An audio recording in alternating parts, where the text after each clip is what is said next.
안녕하세요. 요양TV 구독자 여러분. 네, 오늘은 지난 8월에 발표된 노인 장기 요양 보험의 기본 계획. 올해가 15년째인데요. 5년마다 한 번씩 그 장기요양 그 기본 계획이 발표가 됩니다.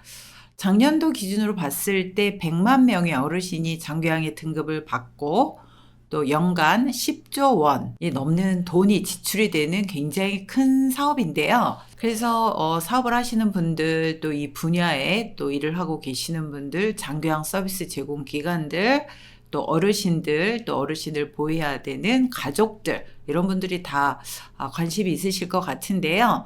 2023년부터 2027년까지 수립이 된 장기요양 기본 계획에 대해서 보도록 하겠습니다. 네, 크게 보면은 네 가지를 목적으로 이제 기본 계획이 발표가 됐는데요. 한마디로 얘기를 하면 에이징 인 플레이스, 즉 삶을 마무리할 때까지 내가 살던 곳에서 가능하면 집에서 삶을 마무리할 수 있도록 모든 복지 체계를 지원하는 것, 이게 그 3차 장기요양 기본 계획입니다. 좀 더 구체적으로 하나하나 한번 짚어볼까요? 노인 장기요양 보험은 2008년 7월 1일부터 시행이 된 치매, 중풍 등 노인성 질병 등으로 거동이 어려운 노인 등에게 신체 활동과 가사 활동 등의 급여를 제공하는 우리나라의 제5의 사회보험이라고도 합니다. 작년도 기준을 봤을 때 96만 명의 어르신이 장기요양 등급을 받으셨고, 또 연간 10조 원 이상의 그 재원이 지출이 되는 그리고 앞으로 초고령 사회로 가면서 국민연금만큼이나 굉장히 해답이 없는 이런 제도이기도 하죠. 왜냐하면 수급자들은 늘어나는데 이제 예산에 한계가 있다는 거죠.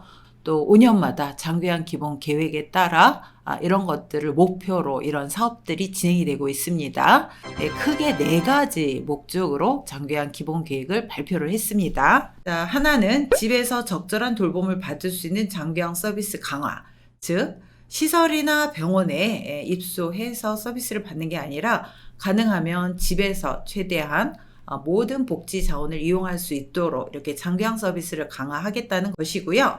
두 번째는 개인의 어떤 욕구나 요구에 맞는 이런 빈틈없이 지원받는 맞춤형 서비스, 개개인에 맞는 맞춤형이라고도 할 수가 있는데, 이렇게 빈틈없이 개인에게 맞는 맞춤형 서비스로 이용할 수 있도록 하겠다는 거고요. 그러기 위해서는 국민이 믿고 안심할 수 있는 장기요양 기관의 품질 관리가 돼야 되겠죠. 또 네 번째는 급속하게 초고령 사회로 가는 우리나라에서 지속 가능한 제도로 가야 믿고 안심을 할 수가 있겠죠. 그래서 초고령 사회 대비한 지속 가능한 제도로 이렇게 가는 것을 목표로 하고 있습니다. 자, 먼저 첫 번째, 집에서 적절한 돌봄을 받을 수 있는 장기요양 서비스를 강화하겠다 하고 있는데, 구체적으로 어떤 서비스들을 제공을 할 건지 보면은요, 충분한 재가 서비스를 제공하겠다는 겁니다. 현재 시설에서 받는 급여와 집에서 계시면서 받는 급여의 차이가 상당히 큽니다. 그래서 앞으로 중증 어르신들이 집에서 생활을 하게 되면 시설에서 이렇게 생활할 때 받는 급여 수준으로 재가 서비스를 이용할 수 있도록 하겠다는 겁니다. 그러면 중증이 됐을 때 시설이나 요양병원에 가지 않고서도 집에서도 충분히 생활이 가능하시다는 거죠. 또 다양한 서비스를 제공하겠다는 거고요. 특히 통합 재가 서비스를 확대하겠다는 겁니다. 여러분, 통합 재가 서비스는 코로나 이전부터 건강보험공단과 복지부에서 계속적으로 용역을 주어서 계속 연구하는 사업인데요. 한마디로 말하면 지금의 재가 방문 요양 서비스는 월 한도 금액이 있기 때문에 주야간 보호나 방문 요양 이렇게 단편적으로 진행되기가 쉽습니다. 그래서 이 한도 금액 내에서 수급자가 원하면 아침, 점심, 저녁 하루에 3번 방문할 수도 있고, 또 필요하면 내가 방문 요양만 이용하는 게 아니라 주야간 서비스도 이용하고 방문 간호도 이용하고 방문 목욕도 이용하고 단기 보호도 이용하고 이렇게 골고루 수급자의 요구와 필요에 맞춰서 수시로 방문을 한다든가 의료 서비스를 연계해서 수급자의 욕구와 필요에 맞춰서 서비스를 하겠다는 게 통합 재가입니다. 그래서 이런 통합 재가 서비스를 앞으로 확대하겠다는 거죠. 그렇게 되면 수급자의 서비스 선택권이 확대가 됩니다. 특히 혼자 사는 독거노인이나 또 75세 이상의 고령 노인 부부 가구 이런 분들은 안부 확인이라든가 필요에 따라서 수시 방문을 해야 되고요. 이동 지원. 특히 어르신들은 병원을 가는 일이 많습니다. 이런 이동 지원이라든가 급할 때 의료 서비스를 연계한다든가 이런 것들을 확대하겠다는 겁니다. 또한 다양한 재가 서비스를 운영을 하겠다는 건데요. 올해 우리나라에서 지금 주거 개선 사업을 시범적으로 하고 있죠. 문턱을 제거한다든가 또 문을 넓힌다든가 휠체어가 다닐 수 있도록 또 미끄럼 방지 타일을 깔아서 낙상을 예방한다든가 또 이런 안전 손잡이를 설치해서 어르신들이 안전하게 집안 내에서 낙상을 예방하고 다닐 수 있게 한다든가 이런 것들이 이제 주거 개선 사업과 주거 환경 개선이고요. 또 수시 방문하는 특히 식사의 어려움을 많이 겪고 있으시기 때문에 지금처럼 하루에 3시간, 4시간 방문해 갖고는 아침, 점심, 저녁이 어르신들이 해결이 안 되시죠. 하루에 3번 식사 시간에 방문해서 뭐 이렇게 수시로 방문한다든가 어르신의 이동 지원을 한다든가 통합 재가를 한다든가 이렇게 다양한 서비스를 확대를 하겠다는 겁니다.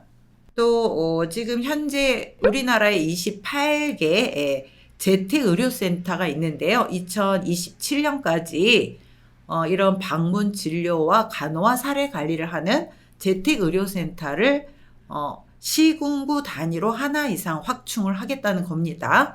네, 그래서 어르신들이 그 혼자 사는 분들 또 노부부 같은 경우에는 병원을 가는 게 굉장히 큰 일이죠.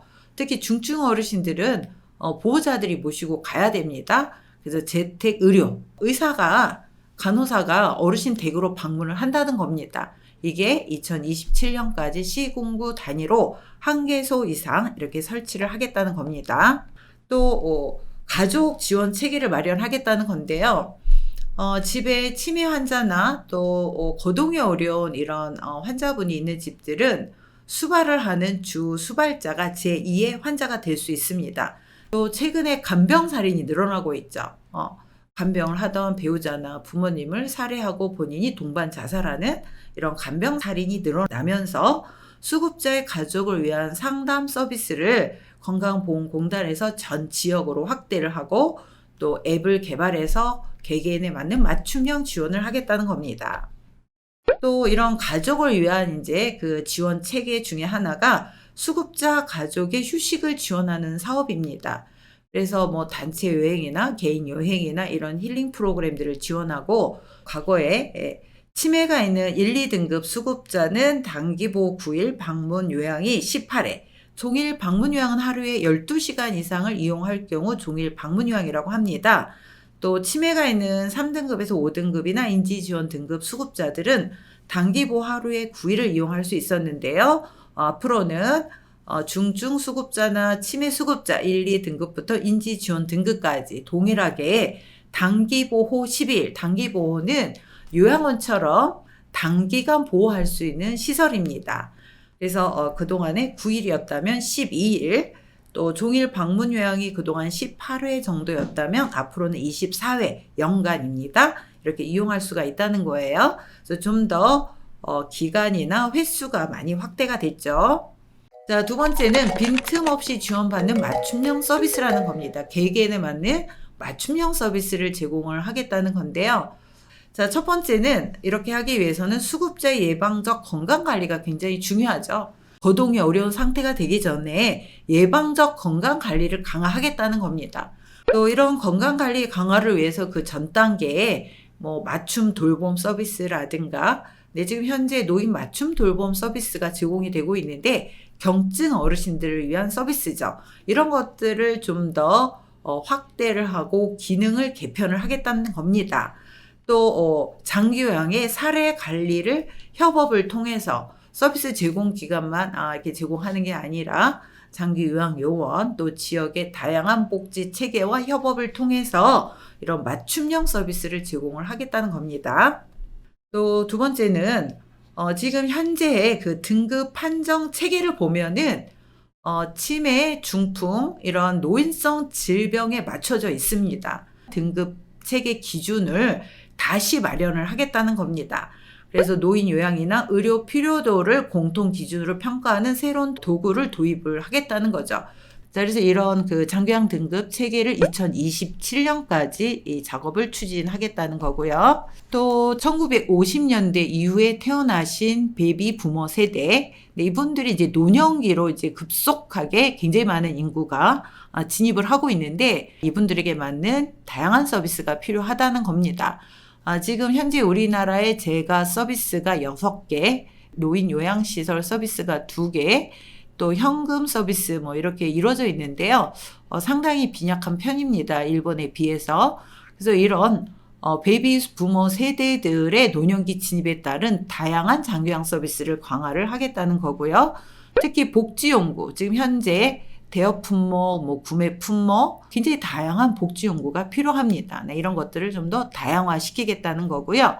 또 장기 요양 요원의 전문성을 강화하겠다는 겁니다. 결국 좋은 서비스를 하기 위해서는 서비스를 제공하는 인력의 전문성이 있어야 되죠. 네, 그래서 장기 요양 요원의 전문성을 강화를 하겠다는 거고요.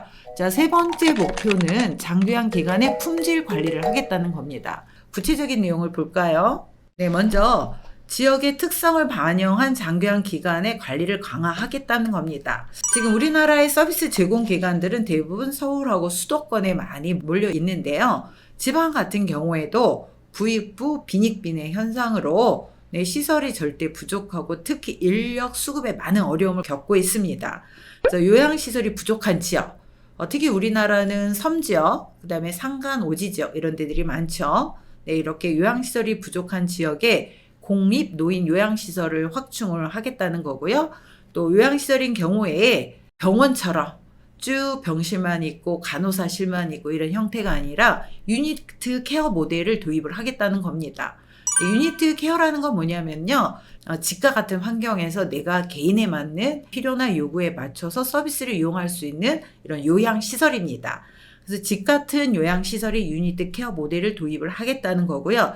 특히 요양시설에서는 지금 현재로서는 요양을 중점으로 하고 있지만 의료나 간호 서비스, 왜냐하면 중증 어르신들이 주로 입소해서 생활을 하고 계시기 때문에 의료나 간호 서비스를 좀 더 강화해서 전문적인 서비스로 이렇게 확대를 하겠다는 것입니다.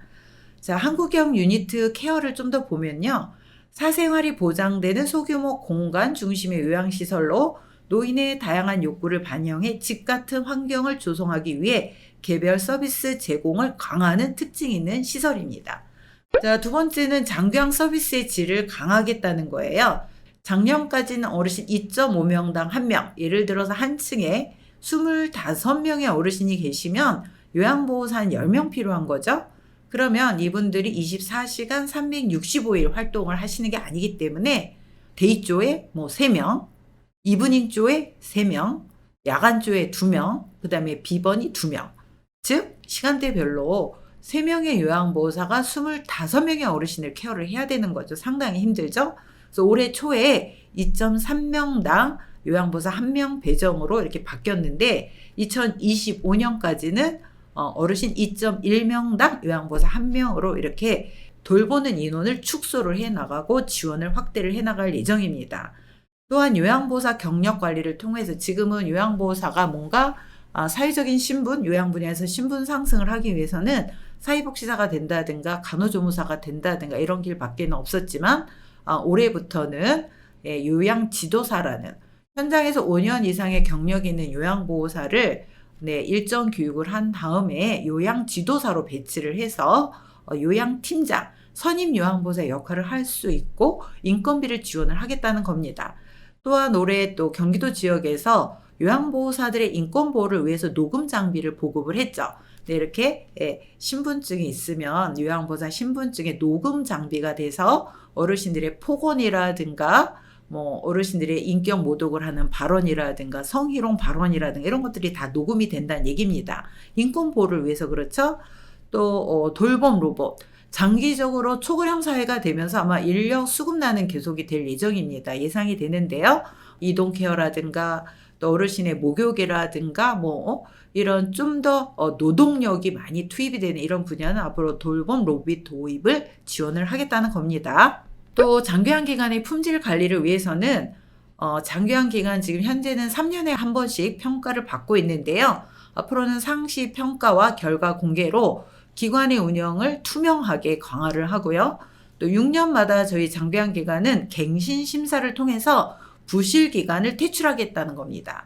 또 노인요양시설은 투명성을 강화하기 위해서 CCTV 설치를 의무화하겠다는 겁니다. 또 이게 시설에 생활을 하시게 되면 급식 서비스 이런 것들을 굉장히 앞으로는 강화하겠다는 겁니다. 그래서 장기화 기간에 영양사를 배치하면 가산 급여를 지급을 한다든가, 또 최근에는 이제 직접 조리를 하지 않고 급식을 위탁 관리하는 시설들도 많습니다. 그래서 위탁 관리를 한다 하더라도 명확하게 시설에서 해야 되는 이런 것들 기준을 마련해서 최소한의 직접 조리를 통해서 제공하도록 하겠다는 겁니다. 믿고 안심할 수 있도록 장기화 기간 품질 관리를 하는 데 있어서는 제일 중요한 게 장기 요양요원의 처우 개선이죠. 결국 서비스를 제공하는 인력의 처우를 개선하고 이분들의 역량을 향상하는 게 굉장히 중요한데요. 지역별로 인력 추계를 확인을 해서 인력이 부족한 데는 외국 인력도 도입을 할 것이고, 지원 수당이라든가 이런 수급 방안을 마련할 계획이고요. 또 장기화 요원의 전문성 강화를 위해서 내년부터는 보수교육이 의무화됩니다. 그래서 2년에 한 번 8시간 이상 보수교육을 받으셔야 되고요. 또 내년에는 양성교육 시간이 320시간으로 확대가 되죠. 또 요양보호사 교육기관의 평가 체계를 도입을 하고요. 또 요양보호사들에 대한 사회적 인식 개선을 진행을 하겠다는 겁니다. 자, 네 번째는 이 장기화 보험의 재원이 지금 바닥이라고 뉴스에서도 나오고 있죠. 그럼 앞으로 어떻게 될까요? 앞으로 초고령 사회가 더 급하게 갈 건데 계속 지속 가능한 지도가 돼야 되겠죠. 이렇게 하기 위해서는 장기화 보험 제도의 재정 건전성을 확립을 해야 됩니다. 그러기 위해서는 장기 요양으로 들어오는 어르신의 진입을 최소한으로 해야 되겠죠. 그렇게 하기 위해서는 예방관리, 건강 지원을 하는 프로그램을 확대를 하고, 장기화 보험으로 들어오기 전에 맞춤형 돌봄 계획을 통해서 재가와 시설이 적정하게 연계될 수 있도록, 무조건 좀 많이 거동이 어려우면 시설이나 병원으로 가는 게 아니라 재가와 시설을 적정하게 연계할 수 있도록 맞춤형 돌봄 계획이 돼야 된다는 겁니다. 또 보험료율을 결정하겠다는 겁니다. 지금 현재 우리나라의 장기 요양 보험료는 소득 수준의 0.68%예요. 일본인 경우에는 1.52%인데 장기 요양 보험료를 올리겠다는 겁니다. 그리고 5년 단위로 지출을 예상해서 제도를 개선하겠다는 겁니다. 건강보험료가 해마다 올라가고 있고 그에 따라 장기요양 보험료도 올라가고 있는데요. 당분간 장기요양 보험료는 계속 올라갈 거로 예상이 됩니다. 또한 장기요양 기간의 투명한 운영을 강화를 하겠다는 건데요. 이런 부정행위 방지를 위한 점검을 강화하고, 또 재무회계 정기 점검을 통해서 장기요양 기간의 투명한 운영을 강화하겠다는 겁니다. 또 중앙정부와 지자체 협력을 강화해서 특히 지역의 노인 인구 특성을 고려해서 지자체 제도를 개선하겠다는 겁니다. 특히 지방 소도시나 시군구 단위로 가면 초고령화가 심합니다. 근데 요양시설은 절대 또 부족한 곳도 많죠. 그래서 이런 것들을 중앙정부와 지자체 협력을 강화해서 제도를 개선하겠다는 거고요. 또 보건복지부 산하에 장기요양위원회가 있습니다. 앞으로는 이런 장기요양위원회 재정과 제도 개선을 하는 이런 팀하고, 또 시설과 인력 운영에 실무위원회를 2개로 구성을 해서 운영을 하겠다는 겁니다. 재정 부분, 그 다음에 운영 부분, 이렇게 실무위원회로 구성을 해서 운영을 하겠다는 거죠. 또 초고령 사회를 대비한 지속 가능한 제도를 위해서 스마트 장기요양의 돌봄 체계를 확대하겠다는 겁니다. 예를 들어서 요양원에서 요양보호사가 어르신들의 기저귀 케어를 하기 위해서는 수시로 가야 되죠. 근데 스마트한 요양원들을 보면은 기저귀에 센서를 달아서 일정 부분 그 기저귀의 2분의 1이 만약에 분비물이 배뇨나 배설이 찼다 그러면 센서가 자동으로 울려서 요양보호사가 그 센서를 보고 이렇게 기저귀 케어를 할 수 있도록 하는 스마트 요양원들이 최근에 있습니다. 네, 이와 같이 스마트 장기요양 돌봄 체계를 통해서 요양보호사들의 어떤 노동력을 이런 것들을 최소한으로 지원을 하고, 또 건강보험공단에서는 이런 질병 빅데이터를 활용해서 장교양 서비스 개선을 위해서 노력을 하겠다는 거고요. 또 이동 목욕에 필요한 로봇을 개발을 한다든가 또 스마트 케어. 네, 좀 전에 얘기한 뭐 기저귀를 잠깐 예를 들었는데요. 이와 같은 기술을 지속적으로 확대해서 스마트 장교양 돌봄 체계를 마련하겠다는 겁니다. 네, 이렇게 되면은 아무래도 인력에 대한 뭐 이런 부분들이 조금 더 지원이 될 것 같고요. 또 요양보호사의 노동력이 조금 이게 지원이 되다 보니까 덜 힘드시겠죠. 그래서 이와 같이 해서 저희가 제3차 장교양 기본계획 2023년부터 2027년까지 가고 있고요. 저희가 초고령 사회로 가면서 장교양 기간이 좀 더 안정이 되고 이 제도가 개선이 돼서 저희가 노인이 됐을 때 안심하고 이용할 수 있는 사회보험인 장기 요양요원이 됐으면 좋겠습니다. 네, 여러분 잘 들으셨나요? 네, 우리 모두 같이 기여합시다. 우리 요양보호사 선생님들, 서비스 제공기관들. 자, 수고 많으셨습니다. 안녕.